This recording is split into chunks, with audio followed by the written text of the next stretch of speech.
Good morning, good afternoon, and welcome to today's Chief Learning Officer webinar, sponsored by Stratix Experiential Learning.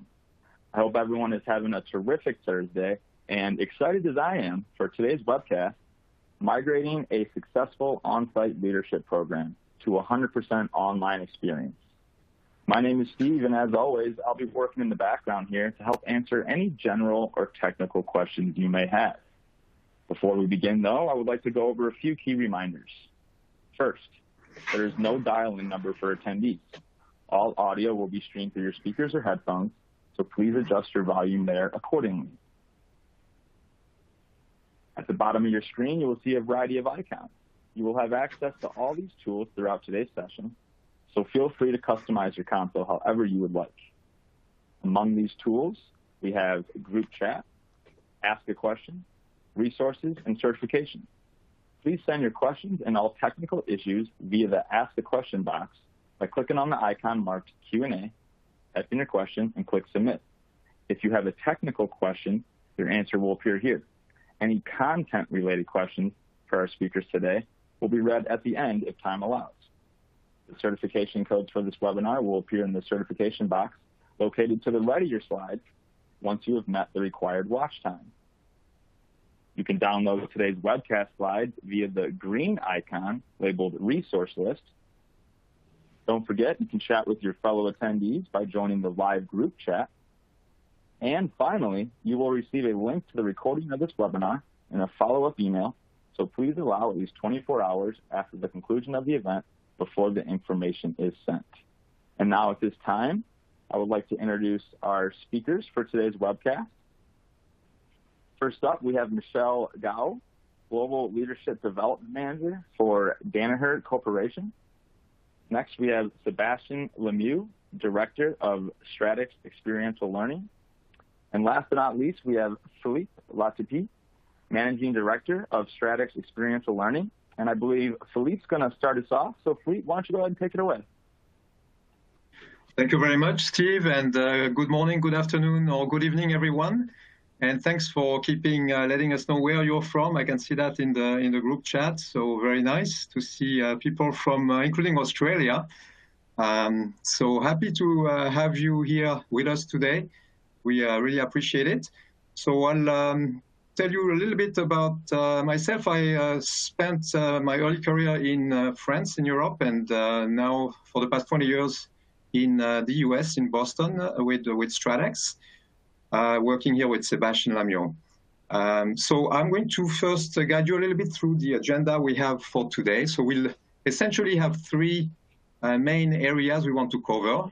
On the front end, we'll be talking about design principles when driving remote learning engagement. What are the factors to consider? Then we'll have the opportunity to have Michelle reflect on a program we've worked on together that was transformed from on-site to purely remote. And then we'll wrap up on looking at concrete steps to get started on the design of an online learning program. But before we dive in, I wanted to give you a little bit of context about StratX, the company Sebastian and I work with. So we are all about experiential learning. And we are actually creating learning experiences powered by immersive business simulations. So some of you may be familiar with business simulations. I know that there are a lot of different types of simulations. So what I wanted to clarify for everybody, what we're talking about here are typically computer-based simulations where people work in small teams, 4 to 5 professionals managing part or an entire fictitious company that they are running over multiple simulated years or periods of time. And at the end of each year, they have a chance to reflect. We show them the results, we debrief, and so we go through that sequence of experience, learn, and then apply back to the business.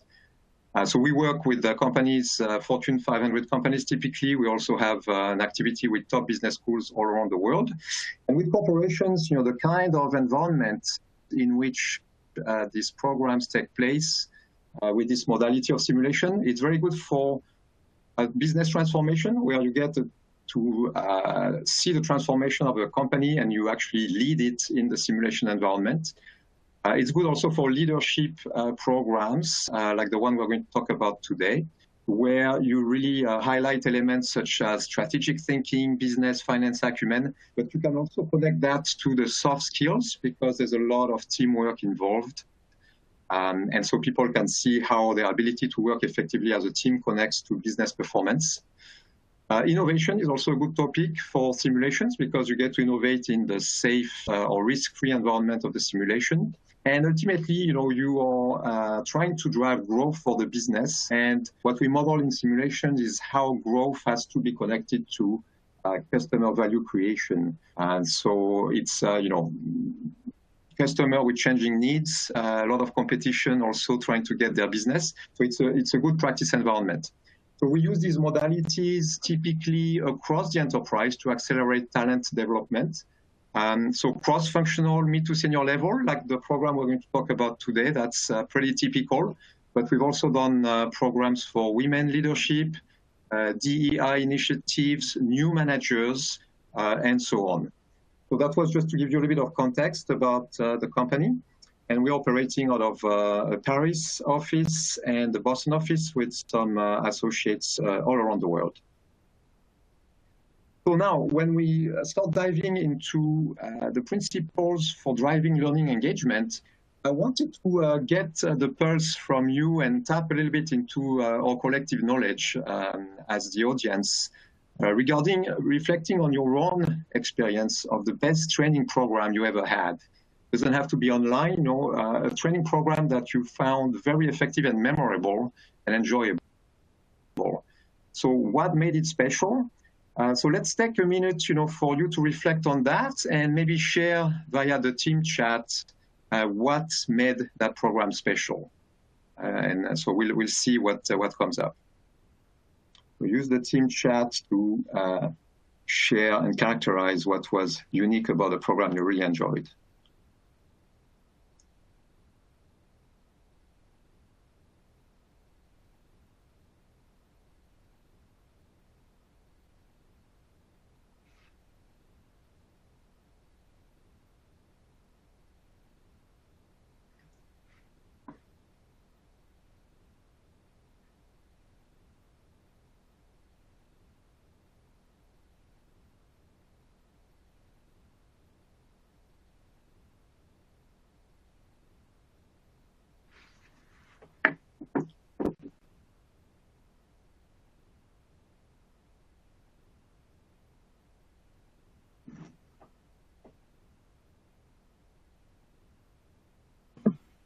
Great. So a lot of great tips here. It's fantastic to see the crowdsourcing of best practices. So these are very exciting things to keep in mind. Interaction is key. So we're creating a little bit of interaction here.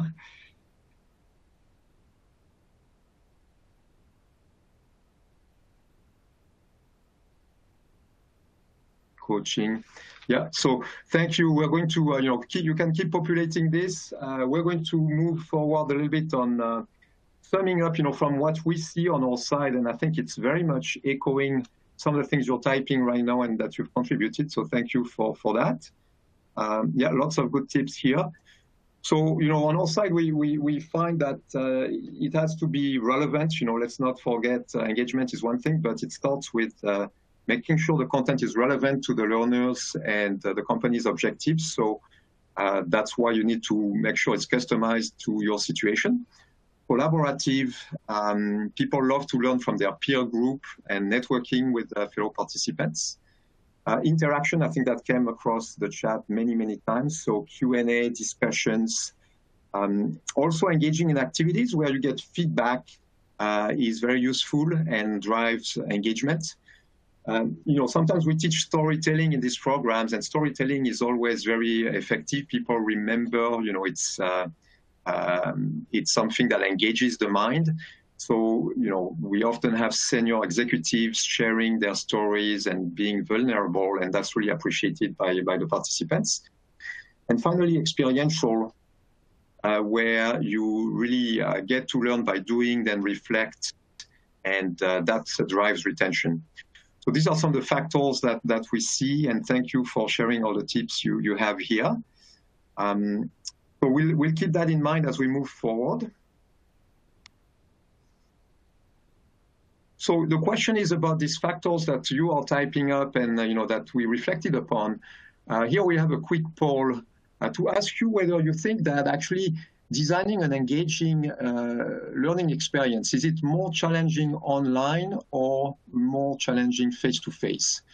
So if you think it's a lot more challenging online than face-to-face, it's the first option. Slightly more challenging online than face-to-face, the second option. About the same, that's number 3. And less challenging actually online than face-to-face would be the fourth option. So go ahead and submit your answers, please, and then we'll see what comes up.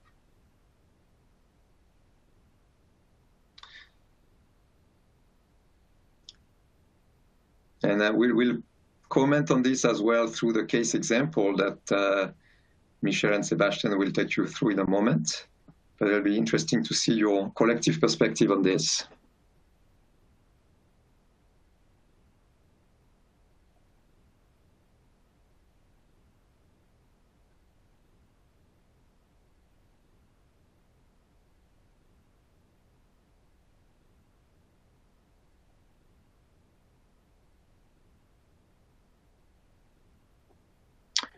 Okay, so we have the feedback here.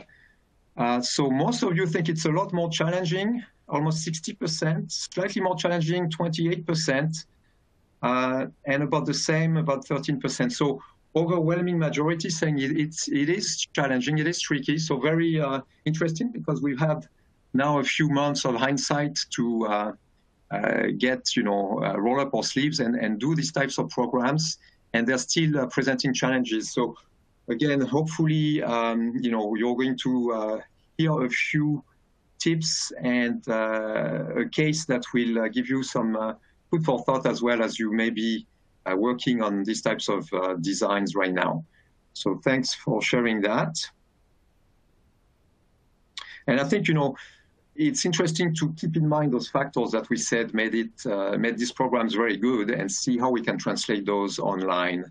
I think that can drive some of the design lens of engaging learning programs online.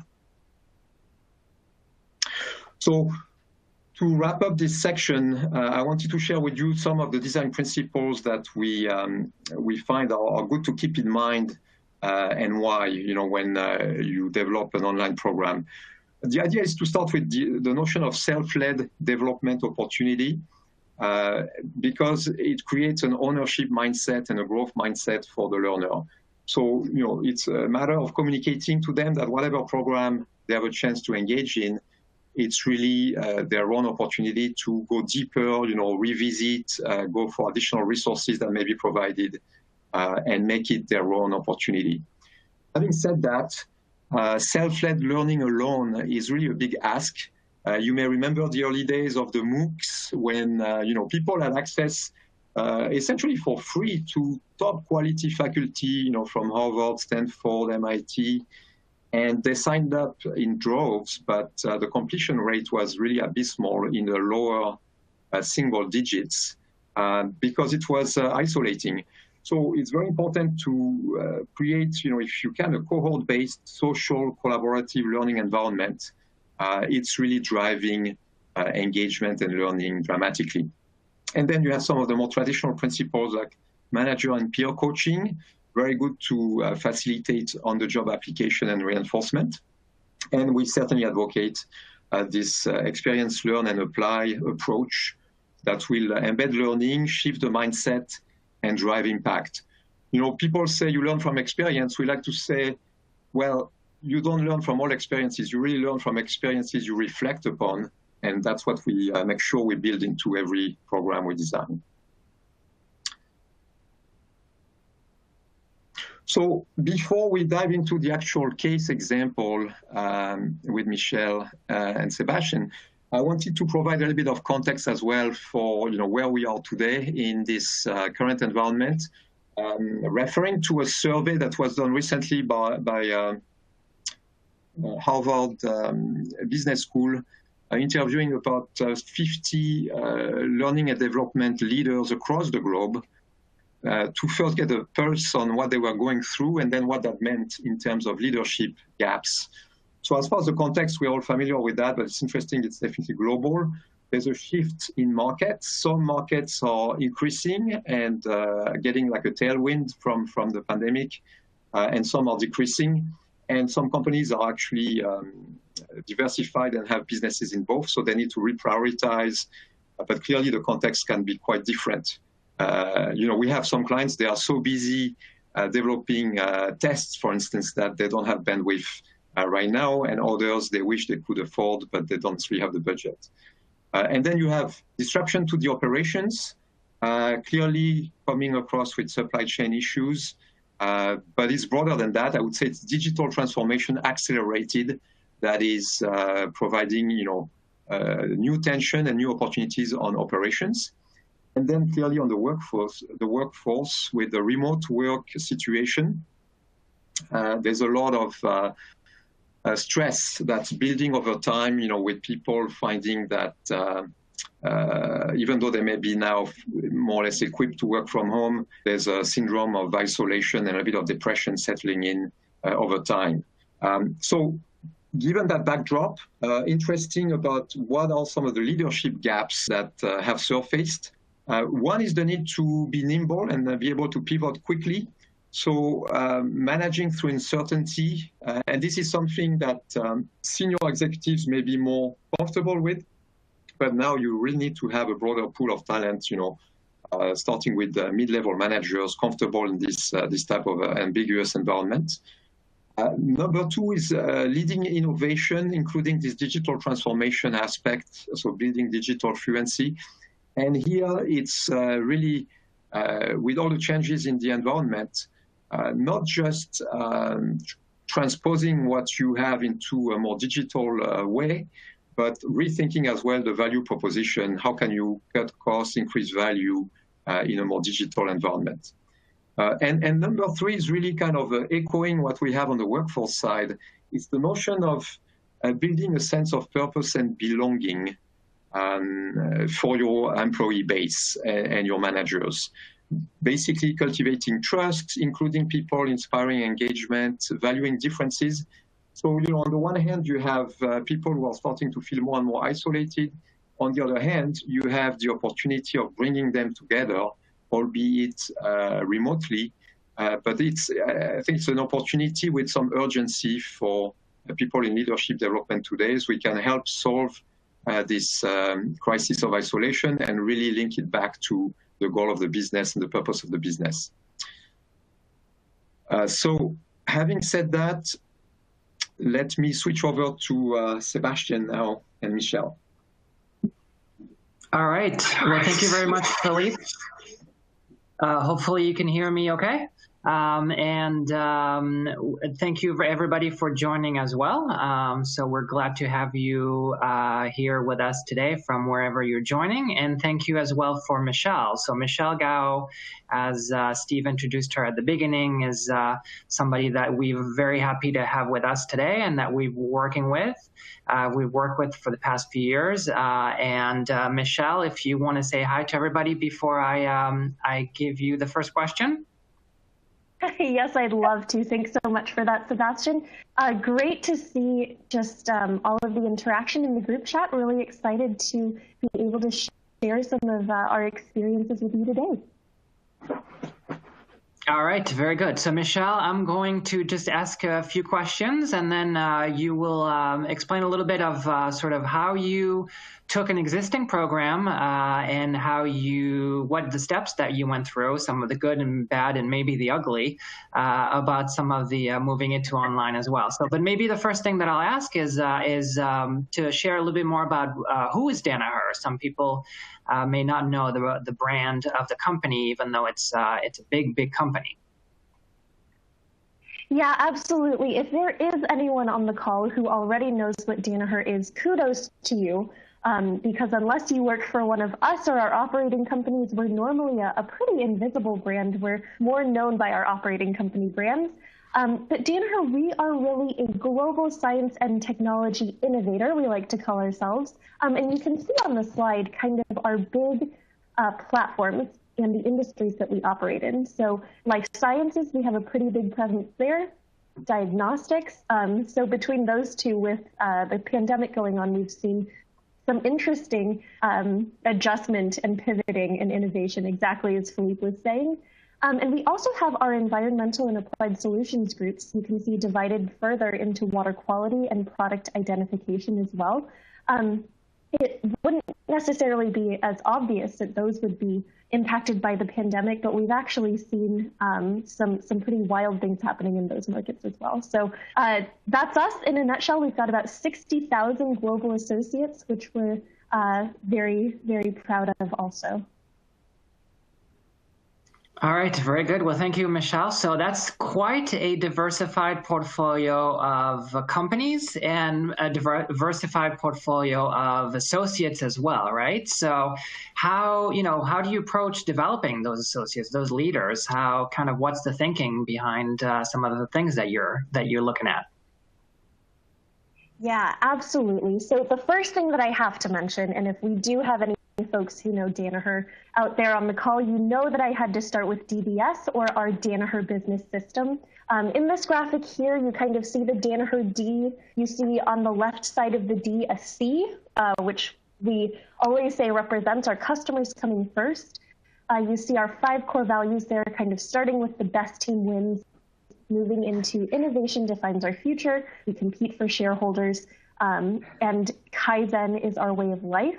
As well as customers talk and we listen. So the next thing that I really want to focus on is DBS is our differentiator. So we really believe that exceptional people develop outstanding plans and execute them by constructing sustainable process performance. So that's kind of our feedback cycle here of how we get work done. And you see our shared purpose of helping realize life's potential as well there on our DBS graphic. So moving more specifically into how we develop leaders. So the shared purpose of helping realize life's potential is what ties all of our operating companies together. Despite us kind of looking like we're all over the place in terms of industry, but from the life sciences side, from the diagnostic side, kind of more medical, and then water quality, making sure that the world's water supply is safe and clean. And then from a product identification standpoint, every barcode that you see, every expiration date that you see on any sort of product, we live there too. So that helping realize life's potential is what drives us. When it comes to the what of what leadership means to us, we do have 5 leadership anchors that frame up for us what good leadership is like at Danaher at every level of the organization, from each individual contributor all the way up to our senior leaders. And those are charts the course, drives innovation and growth, leads through our Danaher Business System, builds people, teams, and organizations, and models humility, integrity, and transparency. I think I mixed those last 2 words up.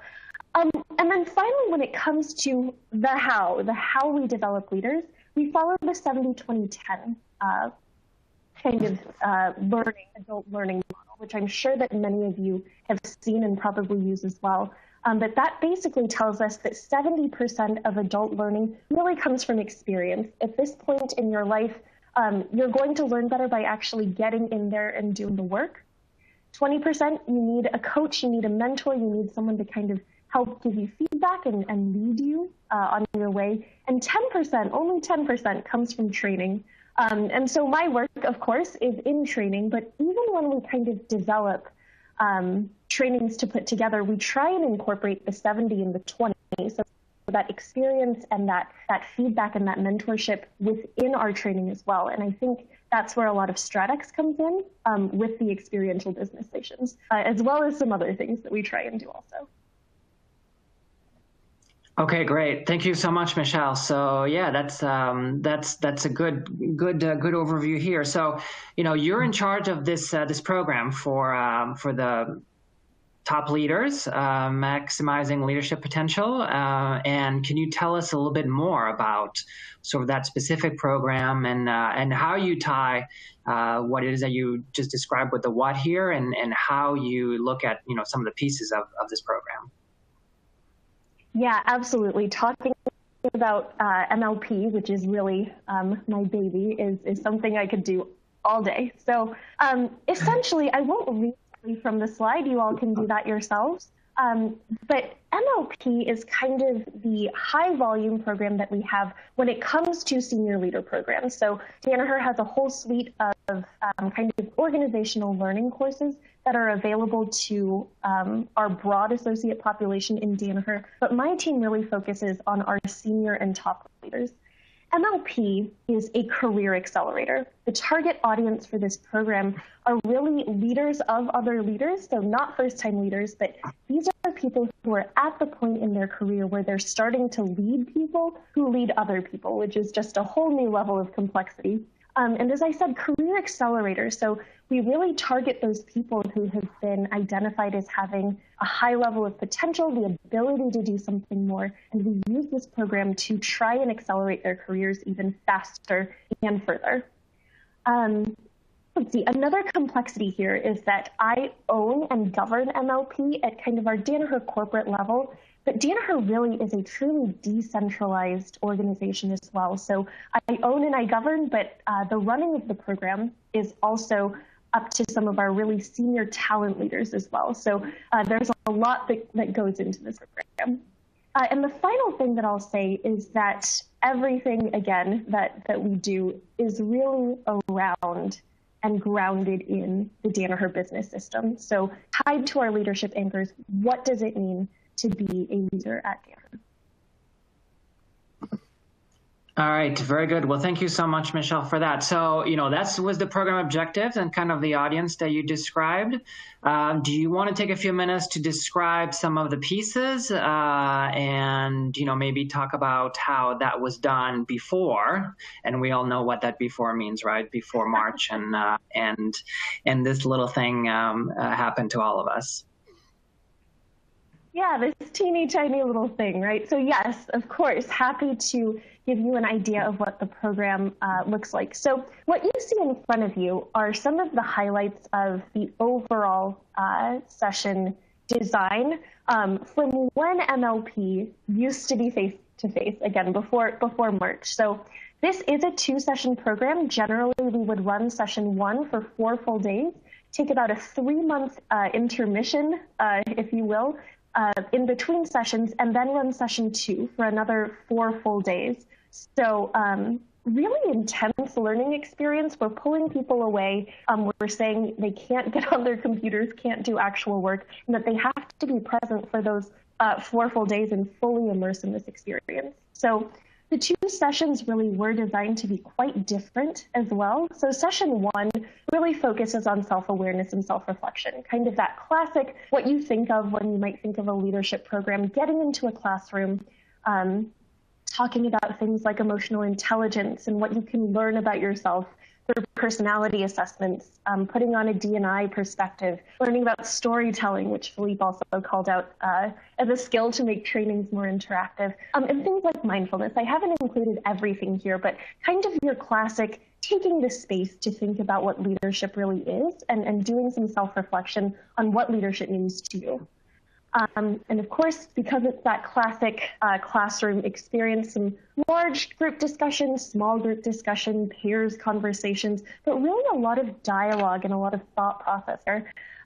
We do try and, of course, add a bit of experiential learning through service. That really depends on where in the world we are. So an example of that, we talk about EQ in session 1. I went ahead and I took participants to a farm that works with children on equine therapy, and we did some work for them. We mucked stalls and we cleaned saddlebags and saddles and all of that fun kind of stuff. But then we had their leaders talk to us about emotional intelligence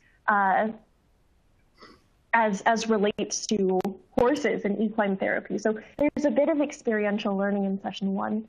I did just see in the chat someone asking the time between the sessions, 3 months. 3 months is our best practice there.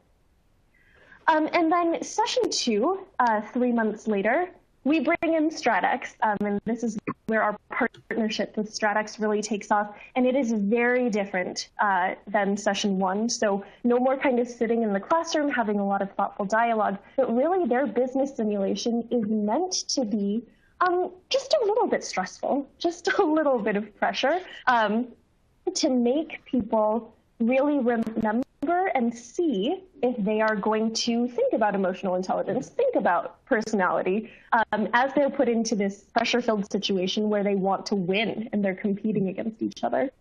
We've built in some of our DBS growth tools there as teams in the simulation are taking on a leadership role in terms of running a business. We bring in HR coaches who actually watch those participants as they are in these three groups. As they're in these groups trying to win this competition. And then they give each other feedback from the coach as well as kind of peer feedback on their leadership and not their actually winning the simulation. And then, of course, we bring self-reflection back in as well. So I kind of put in the middle those engagement pieces that Philippe introduced just a bit ago, because we were very happy with how these were designed. And it was going to be a big challenge to try and take this program from face-to-face to virtual. And I do see a question in the chat here, why 3 months? It's because we wanted 3 months for people to kind of go back into their real jobs and see what stood out from session 1 and what they could actually begin to implement. So after attending a 4-day program, we don't expect you to be the most emotionally intelligent there ever was, or to try and minimize all of your personality derailers. But with 3 months, what can you do in that time to try and incorporate some of those lessons? Session 2 is also 4 full days. All right, very good, thank you. Yeah, and someone was asking again about DBS. So every time you mention DBS, those are the Danaher Business Systems tools that, and sort of processes and things that very defined steps and things that the leaders can use, whatever the business, because of the diversity of the business that the company has. So that was a good question. So you had sort of this setup. Can you talk just a little bit more about the simulation specifically, and you know, how somebody was talking about people loving competition. So you know how you saw that working and the impact it had. Yeah, absolutely. And just a quick check. Can you still hear me? I'm getting a notification on my computer that the page is frozen for me. I can hear you. I think your camera might be frozen, but at least I can hear you. Okay, let me answer this question, and then maybe I'll refresh my screen and see if that works. But yes, talking about the simulation a bit more, Jennifer in the chat, you're exactly right how people love competition. And really, this is trying to get people to that aha moment of leadership skills are essential, especially when you're in a pressure-filled situation, not instead of when you're in a pressure-filled situation. So the Stratix simulation is 5 rounds, and you get kind of feedback after every round of which team is ahead and who's doing the best. And so this idea of trying to see whether all of those great things that we talk.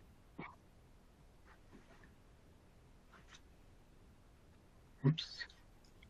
Oh dear, I think we might have lost Michelle.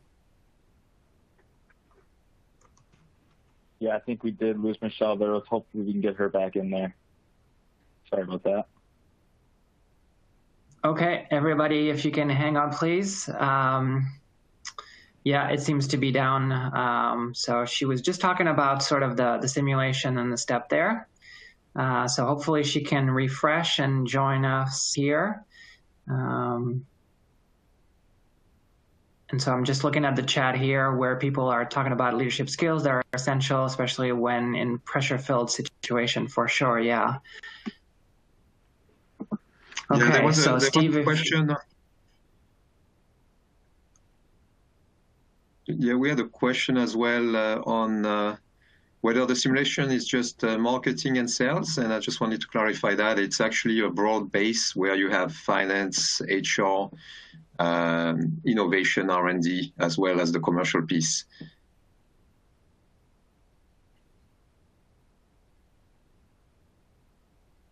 Can you hear me? Just check. Yes, Michelle, we can hear you. Oh, beautiful. Okay, I'm so sorry about that.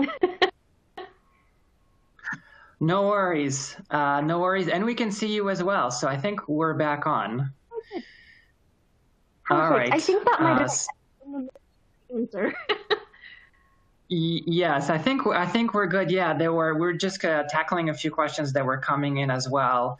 All right, very good. So I think you were talking about the program there in the simulation, and I saw in the chat as well, the Q&A. So far, you've described the old model, shall I say, about the face-to-face, where you had that first session of a few days, the 3 months in between, so that people had a chance to apply, and then the session 2 with the simulation, so that everybody would be put into this gently pressurized situation. I like that. We'll reuse that. So then came March, and then what happened, right? You had to kind of think about, what do we do now? So can you talk a little bit about that? Yes, I would love to. It has been a journey, and I think we're still on that journey. And by the way, I see Nancy's question here in the chat. Are the simulations developed internally by Danaher or purchased from outside? So that's actually where StratX comes in. StratX is our partner here, and they are the simulation experts. So we've partnered with StratX on the simulation for a number of years now. So I kind of put my top 3 considerations when making the switch to online onto this slide, and there are lots more considerations, but I didn't want to kind of dump the contents of my brain onto you. But the first one really was, what will and will not translate. So for activities, for instance, are there things that will kind of translate one-to-one? Or are there things that you might have to remove? Or are there things that you can tweak or replace with something similar that may work better from a virtual perspective? And by work better, I mean with a technology stand-in. So if you're doing some sort of Post-it note activity, can you use something like a Miro or a Microsoft Whiteboard or some other sort of virtual technology there? And if there's not, can you try and do something else, or can you try and get participants that epiphany in another way? And then when it comes to experiences, this is also kind of where it gets tough, right? So I know that content and the learning is, of course, the most important, but the feedback that we've gotten and that we knew that we would get is that people miss the lunches, and they miss the dinners, and they miss the talking to each other. Kind of before the day starts and after the day ends. So the recreating those experiences was a real challenge as well. So the second piece here is, how can we minimize learning fatigue while maintaining momentum? And that one has been tough. So I'm seeing some of these questions come in the chat as well. So with session 1 and session 2, we did decide to take a little bit of a different approach. Because session 1 was really classroom-based, a lot of dialogue, a lot of discussion, we decided to spread it out from 4 days over to 7 weeks. And jury's still out as to whether that was super effective or just regular effective. But we did that because we didn't want people to be on the phone for more than 2 hours at a time, ever. And we wanted to make sure that people were in a place where they could start to think about some of the learnings as they went, because we wanted to lean into that virtual capability, right? So when we were face-to-face, due to travel costs, due to pulling people out of their day jobs, we had to kind of fit everything into those 4 days. And so with virtual, we kind of said, well, we have the opportunity to let people be a little bit more thoughtful and start to apply little pieces of what they're learning as we go. So we actually split session 1 out over 7 weeks, and that was not every day. That was a Monday, Wednesday kind of sometimes Friday deal. With session 2, again, because it's built around this business simulation, that momentum piece was really important to us. We wanted to keep the competitive spirit. We felt that that might kind of go away if we waited too long before getting people together. So we're looking at a 3-week piece here. What we have realized is that we can't pull people out for days at a time. Even if that were possible from a scheduling perspective, people just don't have the endurance to take that kind of learning over the computer. And frankly, from a facilitation standpoint, facilitators don't have that stamina to be able to teach and to be able to provide information in an engaging way for that long over the computer either. So we really wanted to minimize the amount of time per day to 2 hours or less, if possible. So that was a big key there also. Finally, how can we strike a balance between prescriptive versus loose guidelines? I think this is something that we're still trying to figure out if we have right. So which opportunities that virtual brings do you lean into? So for instance, in the face-to-face simulation rounds, we tell people round 1 is 2 hours. No team has the advantage of having more or less time. Good luck. You just have to figure it out in this amount of time. And again, the design is that way because we want them to feel a little bit pressured. We want them to see if derailers come out and if they can maintain those good leadership behaviors. But virtual kind of allows you to say, you know what?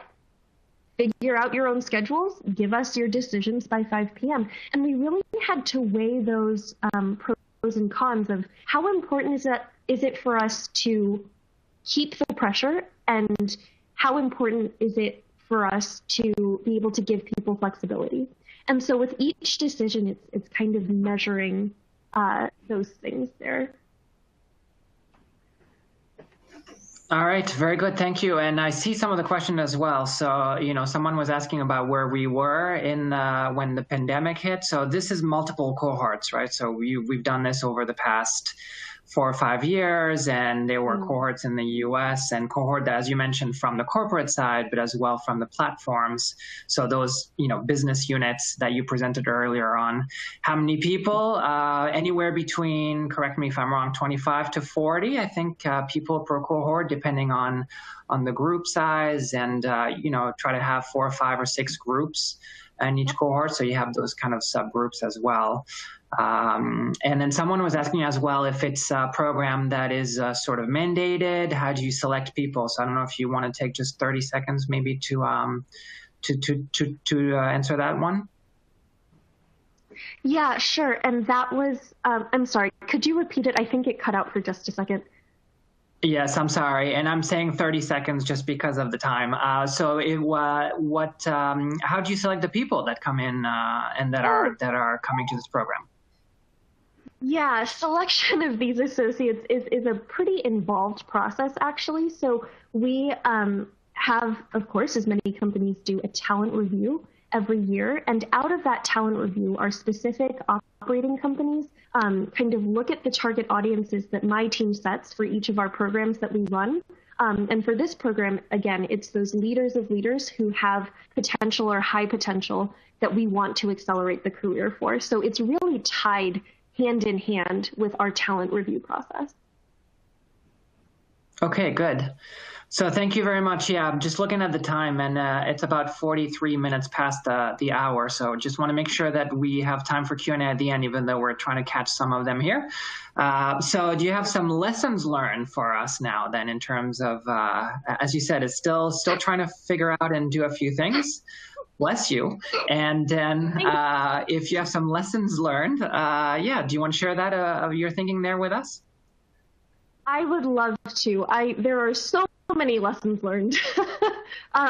So the first lesson that I didn't think would be as big as it was consider the emotional change curve, both from a program management perspective as well as from a participant perspective. So I think a lot of people who are in the leadership development or learning space are in this space because we're people. We like to hug people. We like to be with people. We like to connect with people.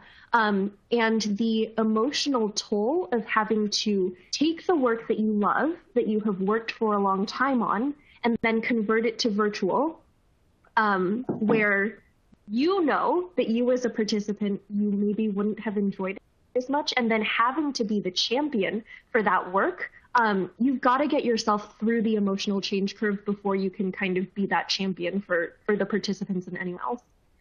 And then from a participant perspective, I think you have to give people the space to, especially if they've heard about the program from other people, especially if they were really excited to have it be face-to-face, give them the space to maybe feel that disappointment, but also let them know that you think that there are benefits to moving to virtual as well. And there certainly are. There are lots of great things about virtual that I think will maintain even when we can go face-to-face again. But that emotional change process that everyone needs to go through, I really think just don't discount that.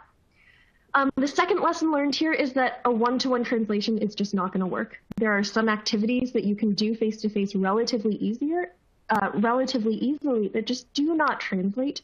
And I think you might waste a lot of time if you try to force that one-to-one translation. So my best lesson learned there was start with the AHA, or start with the learning objective and work backwards, understanding what technology is available to you and what you can design using the tools that you do have available. Time zones are critical to consider, so especially if you're in a global company like mine. We tried to combine a couple of different regions like Europe and Japan and Korea, and it just got tough with some of those time zones. So we do like to, when we're face-to-face, mix up geographies so that cross-functional and cross-geography leaders can meet each other. Unfortunately, it just becomes very unkind to people from a time zone perspective if they're on the phone very late or very early. So that's one thing that we learned, and that we learned very well this year, that time zones are very critical to consider. And finally, technology and communication. So I'm looking at my slides here. I didn't necessarily put this on the slide, but don't use technology for technology's sake. I think that with kind of the boom in the switch to virtual, we've seen things like PolyV become a big thing. We've seen things like Mentimeter. We've seen there are millions of softwares that will make your presentations more interactive and more fun. And I think definitely what happened to me at first was my brain was exploding trying to learn all of them, and then my brain was exploding trying to utilize all of them. And so the lesson there is don't use the technology for technology's sake. You rule it, it does not rule you. And ultimately, you're there to help people learn, and the technology is there to support that. So other things with regards to the technology, lean into the pre-work. You can do things like record videos in advance and ask people to watch them. You can do so many things in advance that when you get together as a virtual cohort, you can use that time to really have the discussions rather than knowledge transfer. Knowledge transfer is something that people can do on their own.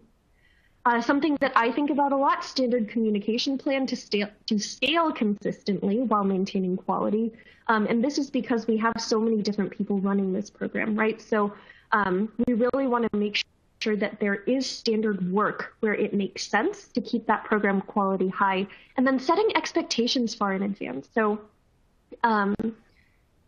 having people kind of find out as they go along what the time is going to be, what the material is going to be.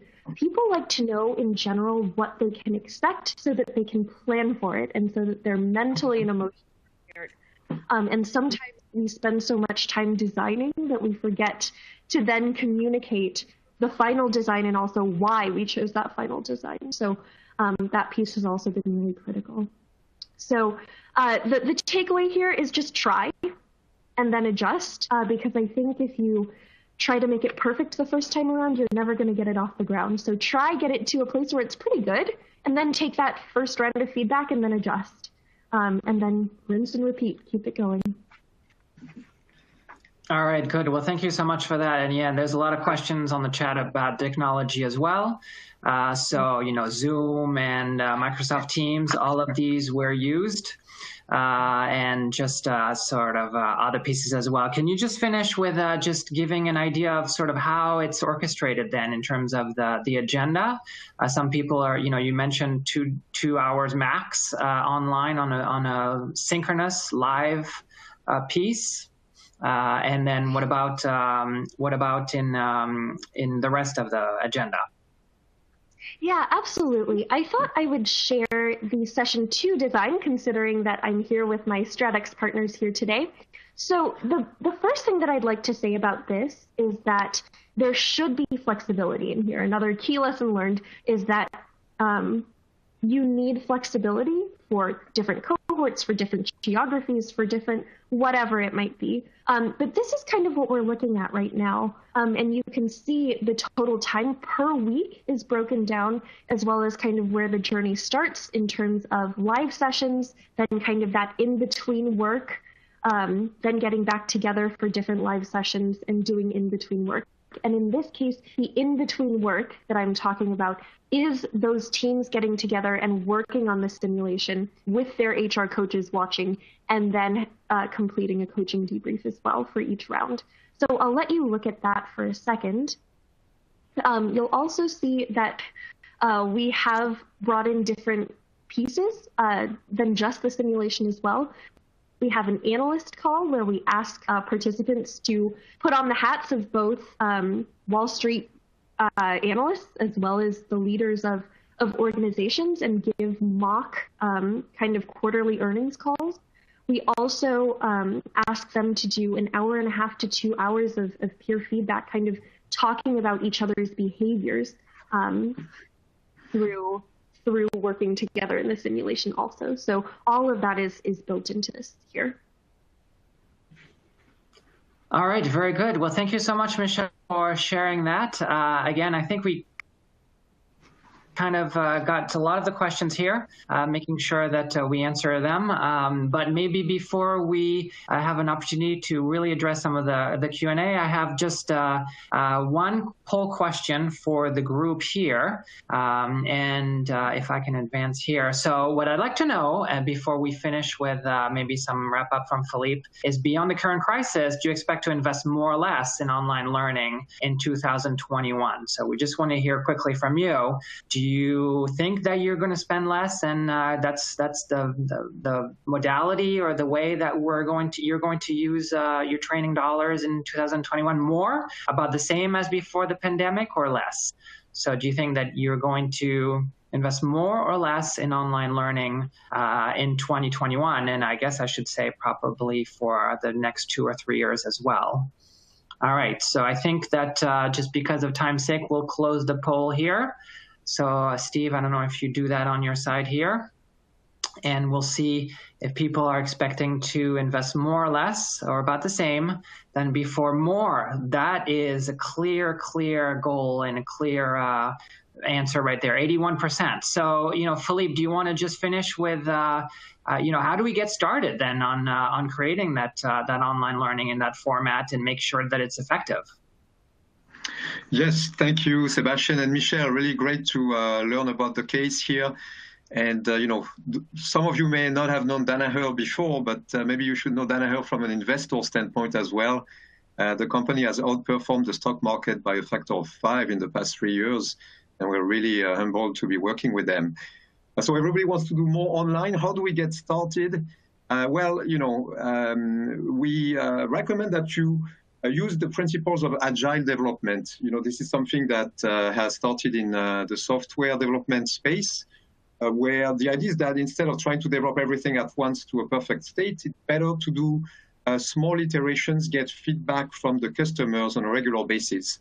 So, as soon as you've got the fundamentals in place, whether you're migrating an existing program and you probably have that, or you are creating a whole new program, so those fundamentals on the left side, then, we suggest you go into agile mode. So you develop a blueprint, and why don't you create a rapid prototype to test, especially the innovative experiential components that you're trying to include to drive engagement.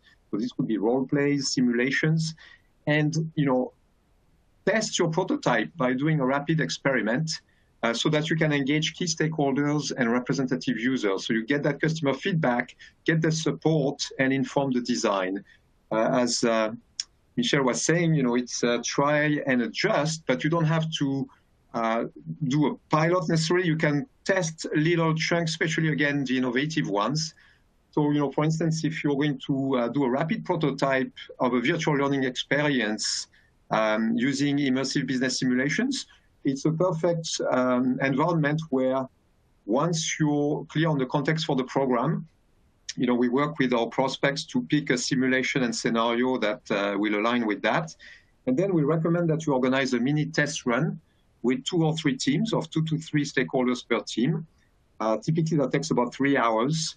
And you let them experience the collaboration and friendly competition of the simulation. So try to get people that could be, executive sponsors, representative participants, some of your HR colleagues. And so you shape it with their input. It's kind of a co-create in this safe environment because you don't ask that much of their time, but then you get them into the design as you build your pilot. So these are some of the things we recommend. And again, you remember we can work in these types of environments pretty effectively with business simulations for different types of audiences. I know some of you were asking about new managers. And finally, so let's continue with the Q&A. We have a few minutes left. And you were very active already on the question and the chat, so thank you for that. Yeah, let's get right to it, guys. I do appreciate that. So let's. This first one reads, what % of revenue is spent on the leadership training? Is it enough? What would you like to see? Michelle, do you want to take this one? Gosh, I will, but I don't know if I have a right answer. So we don't necessarily measure our spend on leadership and learning as a percentage of revenue like we do with something like R&D. And it's because we're so decentralized that each operating company kind of has their own learning strategy. Each region might have their own learning strategy. And there are certain things that corporate may pay for, and there are certain things that operating companies may pay for. I will say it's not enough and it's never enough. But I do think of Danaher as a learning organization, and we do a pretty good job of putting our money where our mouth is. I think as we go forward, kind of looking at some of the other questions that were in there, we definitely are going to look at more of a blended approach of virtual instructor-led e-learnings as well as face-to-face to try and maximize the opportunity of all 3 modalities. And we'll kind of see what the cost impact there is, because there might be some savings in terms of travel that we might be able to invest in other places. Great. Thanks, Michelle. Thank you. This next one reads, do you find that older leaders have a difficult time relating to a younger leader or trainer? Is that me as well? I think so, yeah. A lot of these might be for you, I think, Michelle. That's correct. Yeah. Well, you know what? I think especially at Danaher, credibility is credibility. And if you can back up what you're saying and you can present yourself well, it's not something that I have typically encountered yet, just personally and in observing others in my organization. Great, thanks. Has your results measurement changed because of your move to virtual? If so, how?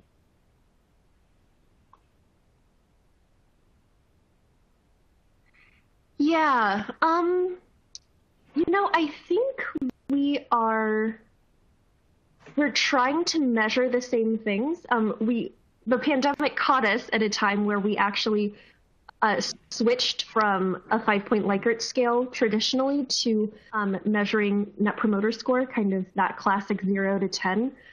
So that was a change that we were going to do anyway, that kind of caught us during this.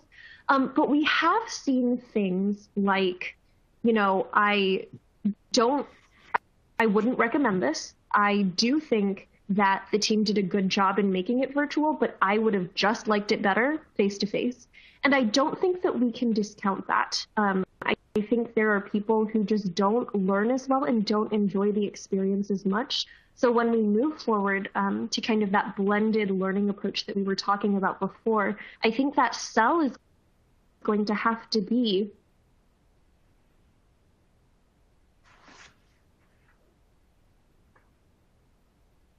Oh, Michelle, I'm afraid we may have lost the sound here again. Oh no. Hello? Hello? Okay, we can hear you now. Michelle's still there. I'm back. Okay. I think the sell is going to be when we get together face to face, we're not going to sit in a classroom together and talk about things. We're going to do that online. When we get together face to face, we're going to go out into the world and we're going to do something experiential and wonderful. So that's kind of the way that we're trying to read the tea leaves and start to think there. Yeah, I can complement the answer as well. You know, from our perspective, we see people that are really thankful that something, you know, that the program was made available to them. They know that maybe in an ideal world, you know, Onsite may have been providing more opportunities for exchange with the entire cohort. But they are very thankful that the program took place rather than waiting for another 18 months or so. And we've seen the same kind of ratings on engagement scores, whether it's on site or or online. So it's been, I think there's an additional need right now for, again, fighting this sense of isolation that these types of experiential programs can address quite effectively. Yeah, I think that's right. Thanks, Philippe. And just well, when we were kind of thinking through do we wait this out, or do we transition to virtual? It was, what does our business need right now? And right now, the need for strong leaders is higher than it's ever been. We just decided that we couldn't. Yep. Okay, so it looks like we have about time for one more. I'm trying to get some for all you guys there. But this next one reads, I'm not sure who it goes to, but it says, how do you facilitate team breakouts? With live session facilitator how do you facilitate team breakouts? With live sessions, facilitator can wander the room and get small groups back on track if they aren't, in quote, getting it. Yeah. So, Philippe, please go ahead. So that's a good question. So basically what we do is pretty much like when we had the breakouts in a physical space, we take advantage of the breakouts on Zoom or Microsoft Teams, and we have teams invite us in, you know, whenever they need help, and we visit them to make sure they're on track, answering their questions. They can also ping us via text or email, you know, whenever they have a need. So we find that there's good interaction. And in fact, it's we can sometimes join teams and see exactly what everybody is doing even better online than when we were kind of a bit more interrupting as we were stepping into a physical breakout. Yeah, and I would also say, I think I've seen this in the chat as well from other people, that having a technology producer is critical. They can take care of all of the tech stuff that's happening while you focus on facilitating. And so I've been able to hop into different breakout rooms. Having a co-facilitator and a producer is even better, where you can take half the room or half the group each and just pop into those groups, and you can kind of split the workload that way. So making sure to resource it correctly. Great, thanks. Before we close out, is there any last couple things you guys want to say, or?